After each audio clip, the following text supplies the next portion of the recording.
बहिणींना माझं सांगणं आहे, जर सरकार बदललं नसतं तर मुख्यमंत्री माझी लाडकी बहीण योजना झाली असती का? आणि म्हणून माझ्या लाडक्या बहिणींच्या जीवनामध्ये बदल घडवण्यासाठी आम्ही निर्णय घेतला। तेव्हा देखील या लाडक्या बहिणींच्या निर्णयाला विरोध करण्याचं काम काही दुष्ट सावत्र भावांनी केलं, कोर्टात गेले, बंद पाडण्याचं काम केलं, आपल्या लाडक्या बहिणींना बदनाम केलं, म्हणाले भीक देताय का, विकत घेताय का? होय जुमला, चुनावी जुमला आहे। कोर्टाने देखील त्यांच्यात मुस्काटा दिली चांगली लावून आणि म्हणाले पळा इथून। आणि ही लाडकी बहीण आम्ही सुरूच ठेवली नाही तर त्याच्यातले पैसे खात्यामध्ये, माझ्या लाडक्या बहिणीच्या खात्यामध्ये 5 ते 6 हप्ते आम्ही टाकले। त्यावेळेस आचारसंहितेत ही योजना बंद होईल, परत बदनाम करायला संधी मिळेल, म्हणून या एकनाथ शिंदेनी आणि आम्ही सरकारने, आमच्या दोन्ही सहकारी उपमुख्यमंत्री आम्ही ठरवलं की आचारसंहितेचा हप्ता देखील डिसेंबरचा नोव्हेंबर मध्ये द्यायचा आणि तोही आम्ही दिला। आणि म्हणून ही योजना कुठेही बंद होणार नाही, ही योजनेत कुठलाही खंड पडणार नाही। विरोधकांनी कितीही बोंबाबोंब केली तरी तुम्ही त्याच्यावर विश्वास ठेवू नका। मी तुम्हाला सांगितलं होतं जेव्हा वेळ येईल, हे दुष्ट सावत्र भाऊ यांनी तुमची योजनेमध्ये खोडा घालायला प्रयत्न केला, त्यांना चांगला जोडा दाखवा। आणि तुम्ही निवडणुकीत चांगलाच जोडा दाखवला आणि मुख्यमंत्री माझी लाडकी बहीण योजना ही हिट नाही तर सुपरहिट झाली। सुपर डुपर काय म्हणतात त्याला, सुपर डुपर हिट झाली। आणि या राज्यात महायुतीचे 232 लोक निवडून आले आणि शेतकऱ्यांना, माझ्या कष्टकऱ्यांना, माझ्या या सर्व मतदारांना कुठे तुम्ही आज आणण्याचा प्रयत्न कराल तर गाठ माझ्याशी आहे, कारण मी बोलतो ते करून दाखवतो। एक बार जो मैंने कमिटमेंट दी तो मैं फिर खुद की भी नहीं सुनता। आणि म्हणून तुम्हाला माहित आहे 2 वर्षापूर्वी 2022 ला आपण या राज्यात उठाव केला, एक मोठी क्रांती घडली। फक्त देशाने नाही तर जगातल्या 30-40 देशांनी त्याची नोंद घेतली। अरे सत्तेतून आम्ही पाय उतार झालो, लोक सत्तेकडे जातात।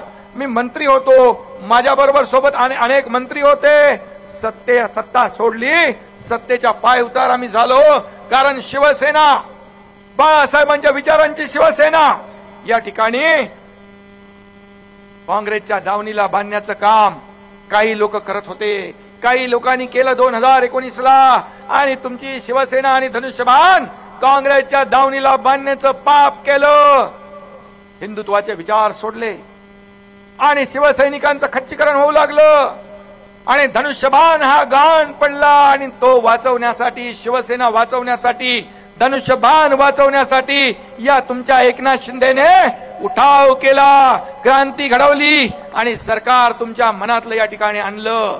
मला सांगा, माझ्या लाडक्या बहिणींना माझं सांगणं आहे, जर सरकार बदललं नसतं तर मुख्यमंत्री माझी लाडकी बहीण योजना झाली असती का? आणि म्हणून माझ्या लाडक्या बहिणींच्या जीवनामध्ये बदल घडवण्यासाठी आम्ही निर्णय घेतला।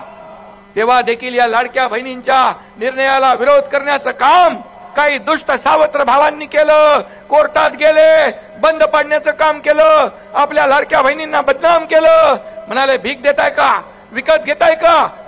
होय जुमला, चुनावी जुमला आहे। कोर्टाने देखील त्यांच्यात मुस्काटा दिली चांगली लावून आणि म्हणाले पळा इथून। आणि ही लाडकी बहीण आम्ही सुरूच ठेवली नाही तर त्याच्यातले पैसे खात्यामध्ये, माझ्या लाडक्या बहिणीच्या खात्यामध्ये 5 ते 6 हप्ते आम्ही टाकले। त्यावेळेस आचारसंहितेत ही योजना बंद होईल, परत बदनाम करायला संधी मिळेल, म्हणून या एकनाथ शिंदेनी आणि आम्ही सरकारने, आमच्या दोन्ही सहकारी उपमुख्यमंत्री आम्ही ठरवलं की आचारसंहितेचा हप्ता देखील डिसेंबरचा नोव्हेंबर मध्ये द्यायचा आणि तोही आम्ही दिला। आणि म्हणून ही योजना कुठेही बंद होणार नाही, ही योजनेत कुठलाही खंड पडणार नाही। विरोधकांनी कितीही बोंबाबोंब केली तरी तुम्ही त्याच्यावर विश्वास ठेवू नका। मी तुम्हाला सांगितलं होतं जेव्हा वेळ येईल, हे दुष्ट सावत्र भाऊ यांनी तुमची योजनेमध्ये खोडा घालायला प्रयत्न केला, त्यांना चांगला जोडा दाखवा। आणि तुम्ही निवडणुकीत चांगलाच जोडा दाखवला आणि मुख्यमंत्री माझी लाडकी बहीण योजना ही हिट नाही तर सुपरहिट झाली। सुपर डुपर काय म्हणतात त्याला, सुपर डुपर हिट झाली। आणि या राज्यात महायुतीचे 232 लोक निवडून आले आणि दैदिप्यमान असा विजय या ठिकाणी आपल्याला मिळाला. आणि हा इतिहास आहे, हा तुमच्यामुळे घडलेला इतिहास आहे. आणि म्हणून शिवसेना आणि धनुष्यबाण दोन्ही आज आपल्याकडे आहेत, दोन्ही तुमच्याकडे आहेत. कोर्टाने, निवडणूक आयोगाने, जनतेने हे ठरवलं की या धनुष्यबाणाला हातात घेण्याची ताकद आणि बाळासाहेबांचे विचार पुढे नेण्याची ताकद या एकनाथ शिंदेच्या शिवसेनेत आहे. आणि म्हणून धनुष्यबाण आणि शिवसेना दोन्ही आपल्याकडे आलं. आणि नंतर काही लोक म्हणाले आम्ही आता जनतेच्या न्यायालयात जाऊ, जनतेच्या न्यायालयात आम्ही न्याय मागू. आणि झालेल्या विधानसभेच्या निवडणुकीमध्ये जनतेने देखील उरला सुरला नक्षा तुमचा बदलून टाकला, उतरवून टाकला. आणि तुम्ही 97 जागा लढवल्या, त्यातल्या फक्त 20 आल्या. या एकनाथ शिंदेने, बाळासाहेबांच्या, दिघे साहेबांच्या विचाराच्या शिवसेनेने 80 जागा लढवल्या, त्यातल्या 60 जागा निवडून आल्या. लोकसभेत 2 लाख मतं आपल्याला जास्त मिळाली उबाटापेक्षा, आणि विधानसभेत तब्बल 15 लाख मतं जास्त मिळाली. मग सांगा, माझा सवाल आहे, खरी शिवसेना कुणाची? खरा बाळासाहेबांच्या विचारांचे वारसदार कोण? याच्यावर शिक्कामोर्तब जनतेने केलं, या महाराष्ट्रातल्या तमाम जनतेने केलं. आता रडायला लागले, आता त्यांच्या पोटात दुखायला लागलं आणि नवीन नवीन आरोप केले. ते माझा मोबाईल तिथे येतो ना, नवीन नवीन आरोप करू लागले की हे चोरलं, माझं ते चोरलं, लहान पोरासारखं रडाय. घरात बसून निवडणुका जिंकता येत नाही, त्याला रस्त्यात उतरावं लागतं, लोकांमध्ये जावं लागतं आणि लोकांची सुखदुःख ऐकून घ्यावी लागतात. तुम लढो हम कपडा संभालते है असं म्हणून निवडणुकाही जिंकता येत नाही आणि कार्यकर्तेही जिंकता येत नाही. हा एकनाथ शिंदे कार्यकर्ता बनवून लढला, कार्यकर्ता बनवून वागला. आज बोराडे इथं जिल्हा प्रमुख काय येतोय, त्याच्याबरोबर शेकडो पदाधिकारी काय येत आहेत, हजारो शिवसैनिक काय येत आहेत. का तर तिकडे मालक आणि नोकर असं आहे. हा मालक आणि नोकरांचा पक्ष नाही, हा बाळासाहेबांच्या विचारांचा, कार्यकर्त्यांचा पक्ष आहे.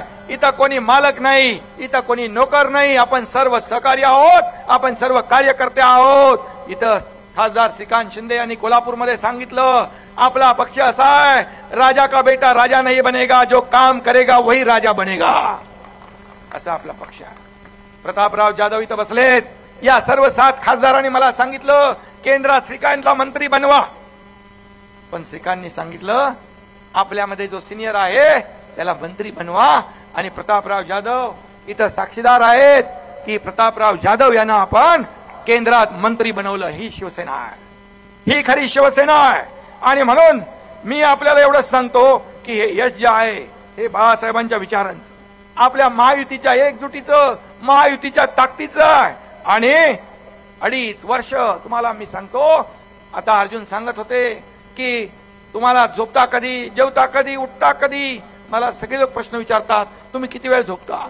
मी म्हणालो कार्यकर्त्याचं काम, शेवटचा कार्यकर्ता जोपर्यंत भेटत नाही तोपर्यंत मी झोपत नाही. आणि मी पायाला भिंगरी लावून 2.5 वर्ष काम केलं, 2.5 वर्ष मेहनती केली. आणि माझ्या हे श्रेय माझ्या लाडक्या बहिणींचं आहे, लाडक्या भावांचं आहे, लाडक्या शेतकऱ्यांचं आहे, लाडक्या ज्येष्ठांचं आहे, लाडक्या तरुणांचं आहे आणि माझ्या सर्व कार्यकर्त्यांचं आहे. आणि म्हणून लाडक्या शेतकऱ्यांनी, आपण सगळ्यांनी, लाडक्या बहिणींनी आशीर्वाद दिला नसता, मायबाप जनतेचे आशीर्वाद नसते, तर हा गरीब शेतकऱ्याचा मुलगा या राज्याचा मुख्यमंत्री झाला नसता. आणि म्हणून मी मुख्यमंत्री म्हणून कधीच वागलो नाही. मगाशी हिकमत उडान यांनी सांगितलं, लोक म्हणायचे सीएम म्हणजे चीफ मिनिस्टर, मी म्हणायचो सीएम म्हणजे कॉमन मॅन. आणि कॉमन मॅन सारखाच जगलो, कॉमन मॅन सारखाच वागलो. आता देवेंद्रजी मुख्यमंत्री आहेत, मी डीसीएम आहे, पण आता डीसीएम म्हणजे डेडिकेटेड टू कॉमन मॅन, सर्वसामान्य माणसाला समर्पित असं काम करायचं आहे. काय कुठली पद येतात जातात, पण आता सगळ्यात मला माझ्या लाडक्या बहिणींचा लाडका भाऊ ही ओळख मला मिळाली. 2,40,00,000 माझ्या लाडक्या बहिणीची ही ओळख सर्व पदांपेक्षा मला मोठी आहे आणि महत्वाची आहे.